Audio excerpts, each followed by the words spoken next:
Pak Yai ya? Serius Pak ini? Kok kamu gak percaya? Pak Yai nyuruh saya Pak ya? Percaya ya? Oh iya, saya sebenarnya mau berebak ya, tapi saya empet.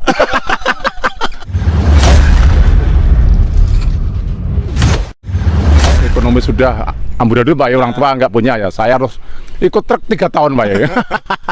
Kernet ya, kernet itu senang Pak ya. Makan enak, kesana kesini enak pokoknya. Tapi yang susah itu nggak senang saya satu Pak ya. Begitu ada cewek yang nunut, saya ditaruh di belakang. Nelongso Pak ya, nelongso sekali nasib saya itu senang.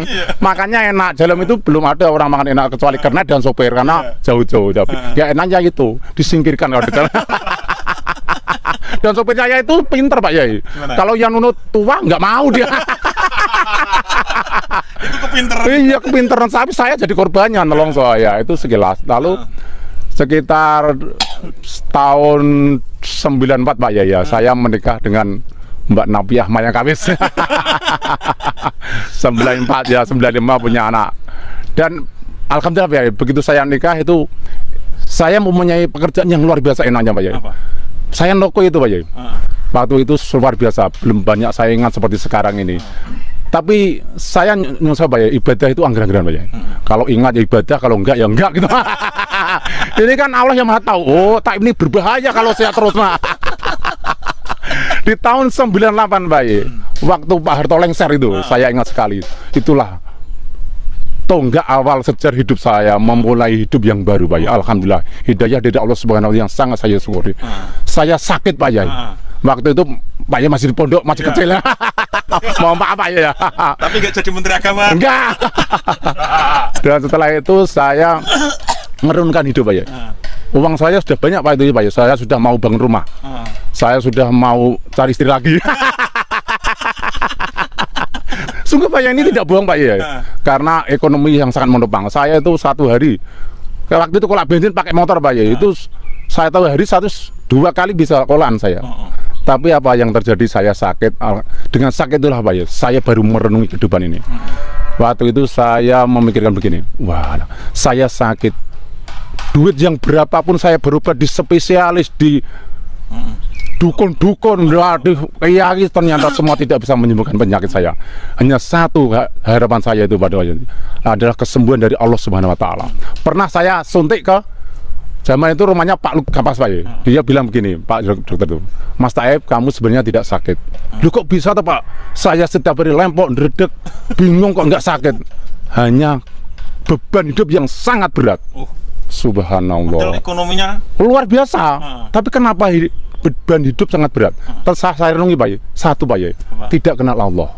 Oh, makanya alhamdulillah Pak Yai, saya berguru pada Bapak Yai itu luar biasa. Hati saya itu sekarang bebannya sangat ringan itu. Dan mata itu saya hanya satu, saya harus bertobat kepada Allah. Karena katanya Pak Yai kan, orang tobat itu, orang itu kalau bisa tenang hidup harus tobat dulu. Dan tidak ada cara lain kecuali tobat. Saya pernah Pak Yai, waktu itu saya masa muda saya pernah mencuri itu paling apa itu kelapa Pak Yai. kelapa atau mangga? Kelapa, mangga ya pernah, kelapa ya pernah. Yang belum pernah satu Pak Yai, mencuri istri orang. Alhamdulillah. Jadi waktu itu saya begitu tobat, saya ingat, wah saya pernah mencuri kelapanya orang itu. Saya kembalikan Pak Yai. Saya belikan 2 biji kelapa, langsung saya antar ke rumahnya. Dia sampai gimana kak ngelihat saya tuh, nggak apa-apa Mas Taib, begitu aja tak. Ini demi tobat saya. Waktu itu maaf Pak Yai, belum kena Pak Yai ya. Terus saya bilang sama istri saya, Bu, saatnya sekarang kita harus mendekat kepada Allah. Kenapa? Uang yang begitu banyak untuk berobat tidak ada artinya apa-apa. Katanya Pak Luk, saya harus tenang hati saya. Berarti saya harus mengaji ilmu agama untuk memperdalam, mempertebal iman. Dan saya itu Pak Yai, alhamdulillah setiap hari dan malam hanya beribadah pada Allah. Karena sakit Pak Yai, sehingga bisa kemana-mana saya. Setiap hari hanya makan, tidur, ibadah gitu. Terus saya itu melihat masjid Pak Yai, melihat masjid saat itu kan, masjid ini cocok untuk saya hidup sekarang. Maksud saya untuk adzan itu Pak Yai. Saya pernah mendengar desas-desus si Mayang Kawis ketika itu, ketika saya di pondok. Mas Taib itu nggak pulang-pulang di masjid terus karena sakit. Ada pepatah orang-orang mengatakan seperti ini, mati-matilah nek ning masjid. Iya memang Pak Ye, saya waktu itu terletak seperti itu. Karena apa? Jantung itu selalu mau copot itu. Duk-duk kadang lewat panas, kadang lewat mata perut itu enggak benar. Akhirnya saya pernah Pak Ye, ini riwayat yang tidak pernah saya lupakan, kesetiaan istri saya luar biasa. Netizen mama ibu-ibu. Ini perlu dicontoh istri saya ini. Waktu saya sakit sudah beberapa tahun ini, saya pamit kepada istri saya, Bu, bolehkah Bapak untuk pulang ke Tegal Kodo? Tegal Kodo itu rumah saya, netizen. Jangan Mas, kita hidup susah senang, saya siap bersama. Subhanallah. Pada saat itulah saya menangis tengah malam itu. Ini tidak guyon Pak Ye ya? Serius Pak Ye ini? Kok kamu gak percaya? Pak Ye nyuruh saya Pak Ye. Percaya ya? Oh iya, saya sebenarnya mau berebak ya, tapi saya empet. Empet ya Pak Ye?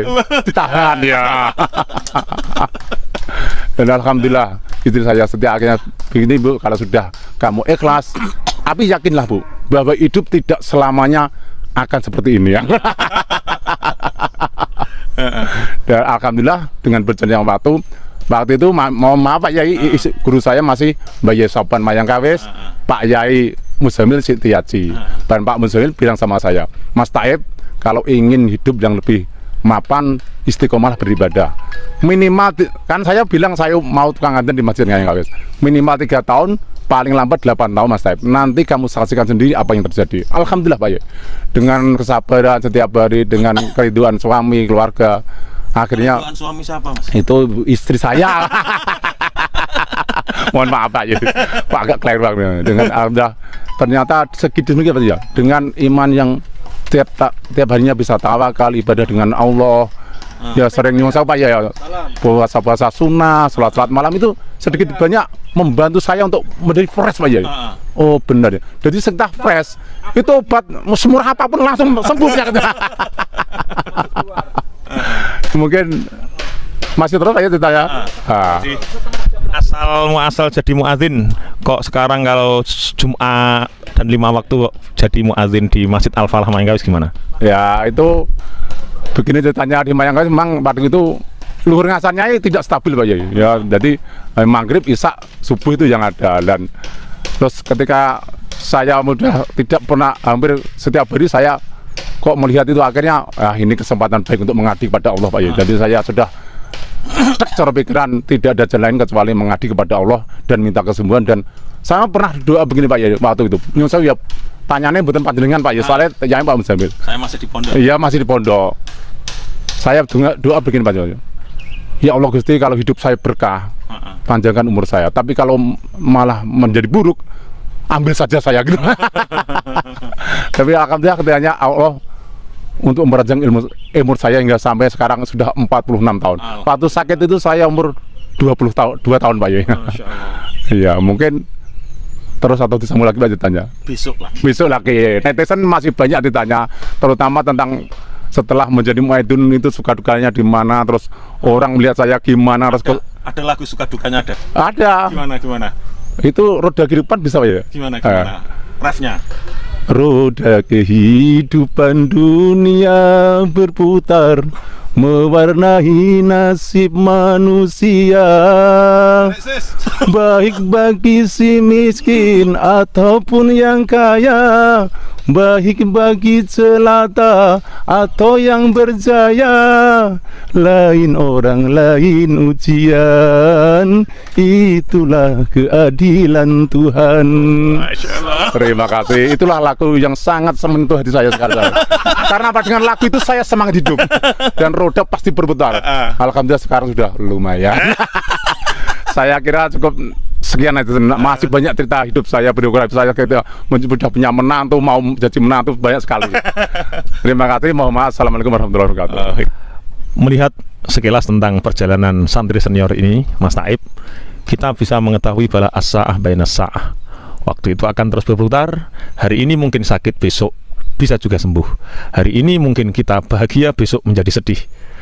Makanya untuk menjaga keseimbangan itu, teruslah bertawakal kepada Allah, terus berbahagia, sehat selalu, insya Allah kita akan dijaga oleh Allah.